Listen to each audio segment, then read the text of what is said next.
In today's episode of HR Visionaries, we talk to Martina. We speak about how AI can help in talent development.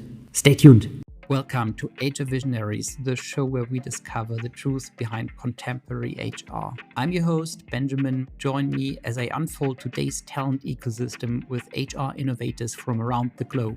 Welcome to the latest episode of HR Visionaries. I'm very much looking forward to our guest today, Martina. It's great to have you. Thank you very much for having me. Also looking forward to our little talk today. Lovely. Martina, can you tell us a bit about yourself? Who are you? Sure. So my name is Martina Gieg. I'm the Group People Officer and member of the Group Management Committee of Heraeus Group, working for Heraeus now for 10 years, which is something that always amazes me. Such a long time. I haven't been at any other employer. So past 10 years were really exciting. I had many development opportunity. That's why I'm still here. And also the company is really exciting and promising, has much to offer, not only from a personal development perspective, but also content-wise. You see our new employer brand in my background. Embrace Purpose-Driven is something that is really standing for Heraeus. Before that, I had my career stages in the financial services sector, so something completely different, different industry, but also a different function. I was working in management consulting, and I'm now happy to head the people function and also the corporate communication function for Heraeus. It's actually quite remarkable development and something you don't see too often. So you went from management consulting into the HR function. Correct, yes. My former boss at Heraeus hired me, I think also with the purpose of having someone with the external perspective, looking more on the potential of someone he hired instead of, let's say, a very straight and clear linear career path throughout the HR function. Okay, I'm very, very excited to talk about this since, well, that is also where we talk a lot about here in HR Visionaries, well, how the HR function develops over time. And okay, that's incredibly exciting. What did you, what convinced you back then when you were approached, hey, would you like to join us in the HR function? So what did you think back then? That I think it's a very good question, because I was also contemplating about that move, that career move. But at the end of the day, there were three topics that convinced me. First of all, and there's no priorities between those three topics. First of all, the company itself convinced me, and I mentioned that in the beginning, so I don't talk about that too much. Then secondly, also that potential future boss convinced me with his enthusiasm, with his drive, and also at the end of the day, also his openness to bring someone in the team who has no deep roots and background in the function was also kind of a sign that I liked. And last but not least, I was really thinking about the function itself being a very strategic function. People are at the end of the day the core and the essence of everything that a company does, and therefore being responsible for topics related to this, I don't want to call it resource, but being responsible for this very important, let's call it resource of everything that a company does, was quite exciting. And I'm not just talking about the usual things that come up. I like to work with people. Arguments. No, not at all, but more the whole holistic perspective, the strategic perspective, what we need to consider when we want to be successful as a company. That, of course, includes also working with people, but at the end of the day, in almost every function, you kind of work with people. So that is not so specific about HR. It's really rather thinking about how can we make this company successful with having the right talent on board. Well, it's a very forward-looking thinking, a very forward-looking approach, I'd say. And you said something quite interesting that well, people normally don't see resources as very positive, right? And I totally agree. So one tends to then think about, well, raw material or stuff like that. But in the end, it's actually strange that there's something like as positive as human resources. So it's basically the foundation the company is built on. Nowadays is seen kind of in a negative light, indeed. Yeah. I don't know where. Personally, I don't think that it's really a negative connotation to say human resources, but I mean, perception is reality. So Exactly. a lot of people feel that I'm not like raw material. No, I'm a person, and we have to be mindful when we talk about things like that. Absolutely. So as you said, perception is reality. Martina, what were the first big challenges you did face back then when you joined a new organization, a new role, but also completely different, different area to work in? Mm.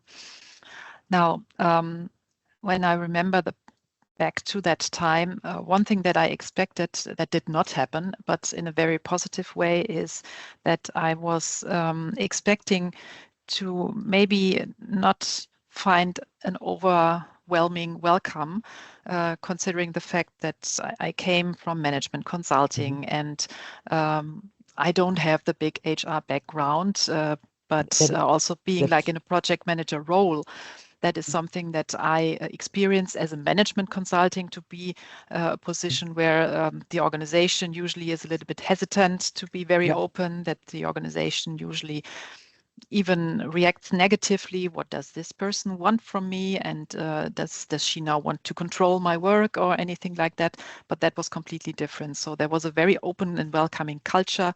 Everybody was proud of what they do and they wanted to share it with me. So it was really easy for me to step into not only the team, but also to constantly learn about the topics. Well, you just mentioned the pride of people with regard to their work. How do you create this self-confidence and this empowerment? So we've been talking about this lately a lot here on HR Visionaries, that, well, the empowerment of HR is absolutely key for the future success. And then what you just said is like, okay, it was not like, hey, well, there's this weird management consultant coming in. It's probably all about headcount reduction in the next few years, but there was positivity. There was, well, an empowered team. There was like, okay, well, she will have probably lots of great ideas. Well, let's be positive about it. Yeah, I think where did that pride come from? It came from at least two directions. So on the one hand side, what I found was that within Heraeus, the HR function already had a very good positioning. So I already in the beginning saw that HR was always part of leadership teams. So looking at the Heraeus structure, we are a little bit like a portfolio of different companies combined within a holding. And so you have management teams on different levels. And in all the management teams, going to the top of the company, always HR was part of that management team. So not sitting, let's say, on the next level or sitting on the side the bench looking at what the management does, but really being integrated. And therefore, HR already had that opportunity to work with all the leaders on the strategy of the different businesses. And that is something that you mentioned in the beginning is still something that we discuss globally when it comes to the HR function. And it was already a reality that I found 10 years ago within Heraeus. And that is something I think that the colleagues were proud of, and not only proud of just being proud of, but for a reason. And secondly, that was accompanied by a big appreciation of the top management when it comes to the HR function. So starting with the CEO. So we just created our new Heraeus vision just recently. And one message that we have in there, and we have only a few messages, key messages, but one message is we are powered by our people. And that is what we try to live really from the top. And those messages also, they bring across also a recognition and appreciation and relevance of the function. To be very honest, of course, we also have situations where that does not look as perfect as it sounds, but I think we're on a very good path. Well, you just mentioned that, well, Heraeus has a long tradition, HR having a seat at the table and not being sidelined. I think the reality in many companies is, well, there is still kind of at least a semi-sidelining of HR.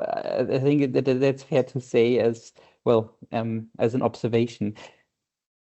How do you achieve not, well, that you weren't sidelined 10 years ago, but you're also not sidelined now? So there must be some kind of give and take with regards to how you talk to the CEO, how you interact with top management. So there needs to be something where they believe, okay, well, we need to have Martina around because she offers great value, not like, okay, she's just the head of an admin function and yay, payroll is on time.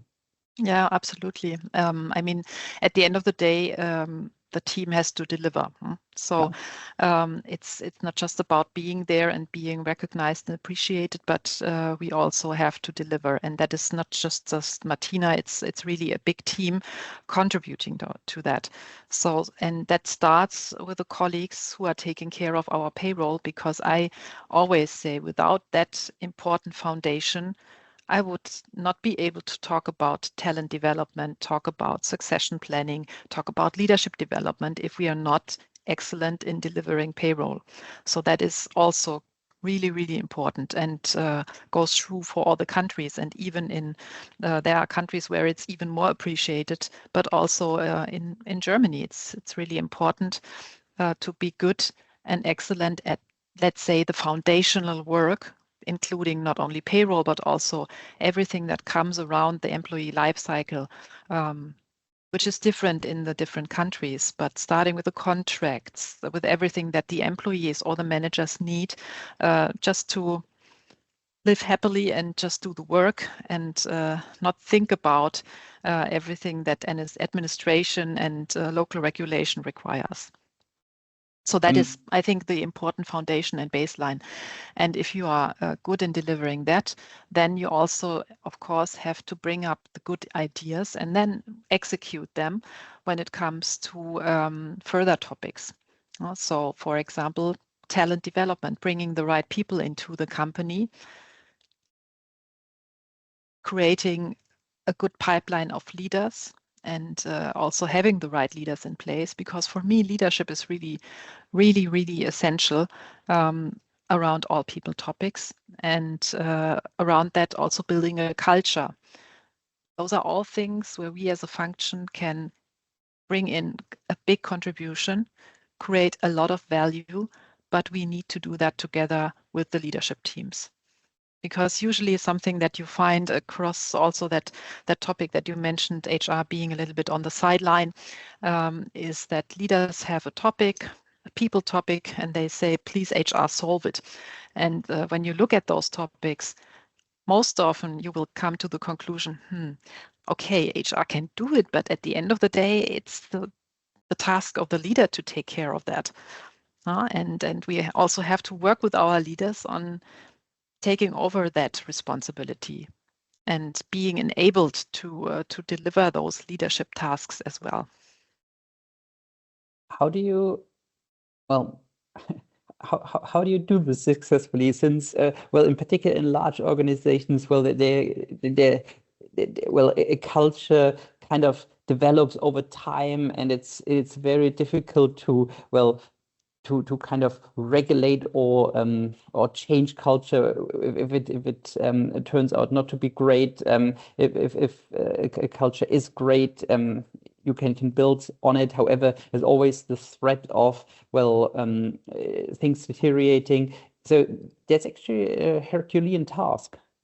I mean, culture, and that's not a surprise, it starts from the top. So you have to start working with the top management and then deploy, I don't want to say cascade, really deploy the culture within the organization. So it has to be, from my perspective, a mix of the top being behind that, and then also, let's say, grassroots wise, activating the whole organization. And that is something that I would never be able to do myself, because you say that it's a huge task. And looking at the Heraeus organization, I'm privileged to have really great HR colleagues in our different businesses with their own teams working on these topics as well, and working closely with their leadership teams, having, let's say, a strategic framework from Heraeus Group, and then looking at their own business and seeing, what does my business need?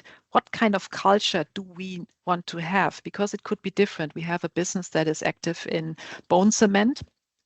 Then we have another one in the steel, let's say, industry. It's not steel production, but steel industry.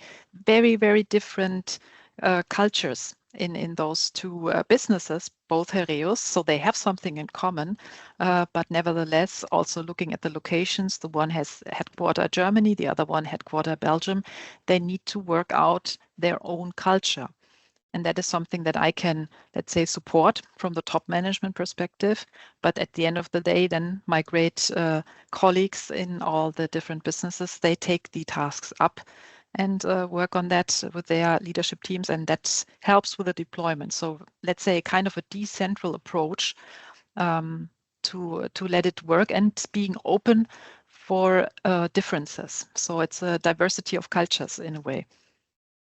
What kind of numbers do you bring to board meetings, and you like to discuss with your colleagues? What do you focus on with regards to numbers? When we look at KPIs, of course, we look at the head count, the FTE. That's not a surprise. In addition, of course, personnel costs is something that we look at, but that's, let's say, the standard KPIs. Coming beyond that, we regularly look at the number of talents identified in our talent management processes, how also this number is put together. So what kind of regions, gender, what kind of businesses, what kind of seniorities are behind those talents. And very closely linked to that, we look at succession. So we look at the different funnels to make sure that we can also fill our leadership positions, at least to a majority from within, because we want to offer our talents also development opportunities. Let me think. And of course, we look at DEI numbers. And then it depends a little bit on let's say, different projects, different activities that we are working on.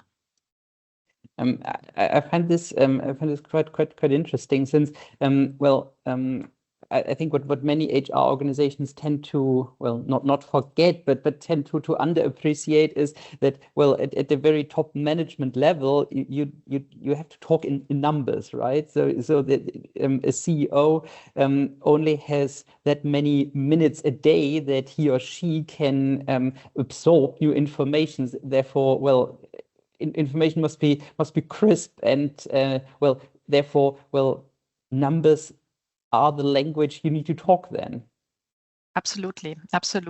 But on the other hand, it's also clear that there are many aspects that you can hardly measure. So we just recently looked at, and also that's again a number, but we just created it. We looked at the numbers regarding employee engagement to, let's say, getting in a direction of measuring culture. But I would never say I can measure culture. It's just an indicator helping us to see where do we stand, and where do we need to be more, let's say, closely looking at. when we see the numbers. You just mentioned employee engagement, something that has come up in particular over the recent years as a super important topic. I was wondering, when you look at HR and your HR organization in 2030, what do you see? In terms of employee engagement or in terms of content and topics? So perhaps both. So I'd love to hear about your perspective on employee engagement, employee experience as well. So what you do for the for your organization, but also on the other hand, how is your HR department structured in 2030, which is only 5 years ahead, which is incredible. So looking at the HR organization in terms of, let's say, structure, employee engagement, what we can do for the organization, well, that's a tough question when it comes to 2030, because I think it's so hard to predict what will happen. But let me try. So looking at the structures, I think it's really, really hard to tell. For me, at the end of the day, it's really important that we are close to the business. And that has to be reflected in the structures. So yeah, I would leave it with that. When it comes to employee engagement, I think we really have to consider that we are not only serving the rest of the organization, but also think about ourselves. And that has to be a focus that I would also love to put more energy on. But I must admit that also the team is very much focused really on working with the organization, working with other leaders. So we have to be mindful and think also about ourselves. That is something that is really important. And that comes also with the topic of how does our work look like? Can we make our lives easier with good tools, with good technology that is enabling us to focus on the more strategic topics in our daily work? Well, that's something really interesting you say, since the idea of, well, we have to refocus and we have to focus on cooperating with business units, well, makes a lot of sense. However, one could argue, well, why hasn't HR done that for the last 40 years already? But I think the simple answer is, well, there was no time, there was no capacity. Yeah, I mean, focusing on the business is something that we try already to do for many, many years. So even before I started, and that also brought, I think, the HR function within Heraeus into the position that we currently have. That we always try to be very close to the business, to be also flexible when it comes to the business needs. Not being too dogmatic when it comes to standardization. But finding a kind of balance, because at some point standard absolutely makes sense, and it's not business critical whether the payroll check looks, let's say, green or red. In a way. So this balance is something that is really important, and we had really the opportunity to already work very closely with the business. But I think no HR professional will be surprised that still we have many things on our desks that are not very strategic, where there is administration behind. Now, even getting at the moment a little bit worse when it comes to sustainability reporting. So there's a lot of things that where I say content-wise, it's the absolute right thing to do. But how we have to do it from a regulatory point of view is sometimes making our life harder. And we are currently also working on how can we manage to automate these things as much as possible to free us up from these topics and give us enough time to really work together with our leadership teams on the strategy. Well, I was wondering what you think about the following. So I believe that at the moment we are a very pivotal moment of development, that we see now for the first time that, well, AI and technology can take over quite significant parts of everyday work. And now it's kind of a very pivotal moment that there will be a great divide between those companies that embrace this technological change, and those companies that are more reluctant stick to the traditional way of doing things. As you said, well, if you don't focus on strategic topics now, it's probably very difficult to be in a position in 2030 to deliver there. What do you think about this theory of this pivotal moment and a potential great divide? Well, I can relate to the idea a little bit. I ask myself, I think there were many pivotal moments throughout the past years, but in a way, then it's again one of those. And what is important from my perspective is really to be open and embrace the opportunity that these new developments, like in this case, AI or digitalization in a broader sense, open up for us.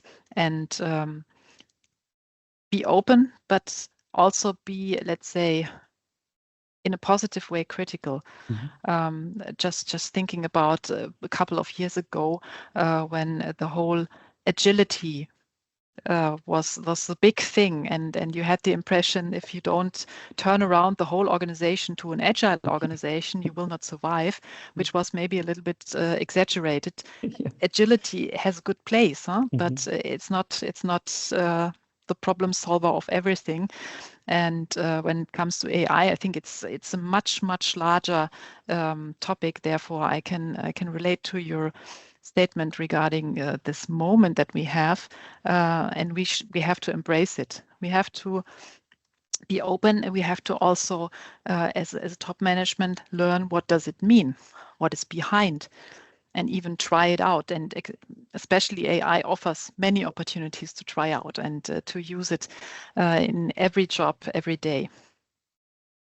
And when it comes to talent development, you mentioned something very interesting before that, well, talent development is very important for you at Heraeus, that you try to fill management positions with people who have developed within the organization. So like not guaranteeing, but enabling upward mobility. When it comes to new technologies, what does that mean with regards to talent development? For example, in a situation where people now can accelerate much faster than others can, perhaps. Well, I think it's still hard to say what that means really from a individual talent perspective. Of course, talent who is able to embrace those new technologies is scarce, and everybody wants to have those people, and we have a great team around these topics as well. And well, let's put, let's say, two things around that topic. One, because I just did it this morning, is that we are trying also to make use of AI tools in our talent development. So very practical, very operational idea behind that to help our talents to be faster and be more precise on their own development path. We created a tool that helps the talents to develop their individual development plan, so that they can feed it with their current position, their future position, and strengths and development areas, and then the AI solution helps them. What are the right things? What are the right things to work on, and what are potential measures that they can do? So we're just working on that tool. It's not live yet, but will be very, very soon. And secondly, I think for us, always the focus when it comes to talent is the topic of potential. And potential means also a lot of learning agility. And then again, learning agility is relating to be very open to new developments and to, well, not close the door when something new comes up, but really be curious. Try to understand what is behind and what we can make with that opportunity for our business. You mentioned before that, well, there's well, lots of positivity within your organization, embracing change. I was wondering, when it comes to new technologies, how do you carry this the positivity forward, so that there may be some people, well, not in particular, not a secret in Germany that, well, there's now a significant portion of the workforce already at a certain age where some people don't embrace change so much. However, how do you take everyone with you on that journey to join you? Looking at really myself as a person and the organization, the HR function, what I try to do is, for example, looking at AI, learning together. So doing different things, like, for example, doing a workshop with my global HR leadership team together with our digital colleagues. To learn, and 2 years ago we did that. We prompted, we tried out what does ChatGPT mean, and how can we use it for us, and be creative about possible use cases, and then also again deploy this idea within the organization. So our HR leaders within the shared services, they sat together and thought about where can we make use of those opportunities? Is it AI, or is it even just robotics that helps us to make our day-to-day life easier?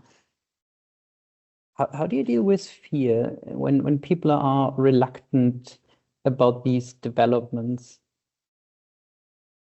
First of all, I think it's important that people speak up when there are fears or when there are doubts about things. And then we should openly talk about it. Is there something that we can do to help? I mean, we try to foster, let's say, a culture where people on the one hand speak up. On the other hand, it's not a given that people do it. Therefore, we also try to activate everyone in a positive way, talking about also my own fears, talking about my own doubts, and where I was insecure or where something failed. And so we don't have like this really a failure sessions that some companies do. That's something that we did not do yet. But I tend to be very open, talking also through a lunch, a joint event or something about things that did not work out for me, to, well, at least transport that it's okay and it's important to talk about it. Well, everything you say sounds very very advanced, so that you guys are actually quite well positioned with regard to culture, with regards to technology. What is your tip for a listener who thinks, okay, well, it sounds all great what Martina says about Heraeus. However, unfortunately, I don't work in the Heraeus HR team, and my organization is a bit slow, a bit reluctant. Well, there's fear from management, there's fear from the team itself. How can one impact progress to move a bit in the direction of positivity and creativity? So on the one hand side, of course, I can say join Heraeus. Okay, fair enough. No, just kidding. So of course, we are looking for great talent, but I know that not everybody is working for us, and also to be very honest and open, world is not perfect, huh? And there are always things that where we can become better and the way we can do better. At the end of the day, what would be my tip? I think it always comes back to leadership. So as a leader of an organization, and that doesn't matter, it doesn't matter whether you are in HR or in finance or whatever, it's important that you transport not only a spirit of being open, but you also try to activate your organization, being a role model. So I once heard a speech about culture, and at the end of the day, it was a speech for leaders. The speaker, who was very inspiring, he said, "You are culture. You are, as leaders, are culture," and that you have to really be very aware of, that with everything that you do, people are looking at you, and therefore you also have the opportunity to at least push a little bit into a direction, and then get also your leaders on board. Awesome, Martina. I have one last question for you. You have interviewed many people throughout your career. What are the questions you like most to find out about a person's motivation, whether a person fits your team or not? That's an interesting question. One question I really like to ask is let's say talking about when I talk to one of your friends, what would this friend tell me about you? What are the topics that this friend really loves about you? And what are the topics that this friend would love to change about you? And I mean, it's a little bit the strength and weaknesses direction. Nevertheless, it helps a little bit to also to go deeper and to understand better, because when the usual answers come, you can say, okay, you are impatient, but how does this affect your friend? Why is your friend annoyed by that? So what is really behind? And going also in the positive way, what made you successful? And for me, it's really important in an interview to get real life examples for whatever you tell me, because that makes things tangible and gives at least a better impression of the candidate, and whether this is just a story, a good story, or whether this is something that that is authentic about the person. I love that question. It's it's as you said, it's a very different. It's a different perspective towards strengths and weaknesses, but to reflect about myself, it's incredible. So I love it. Cool, Bettina. Thank you so much for your time. It was amazing talking to you. Really enjoyed our conversation. Thank you very much. I also enjoyed it a lot. And thanks to you all for listening in, and see you next time.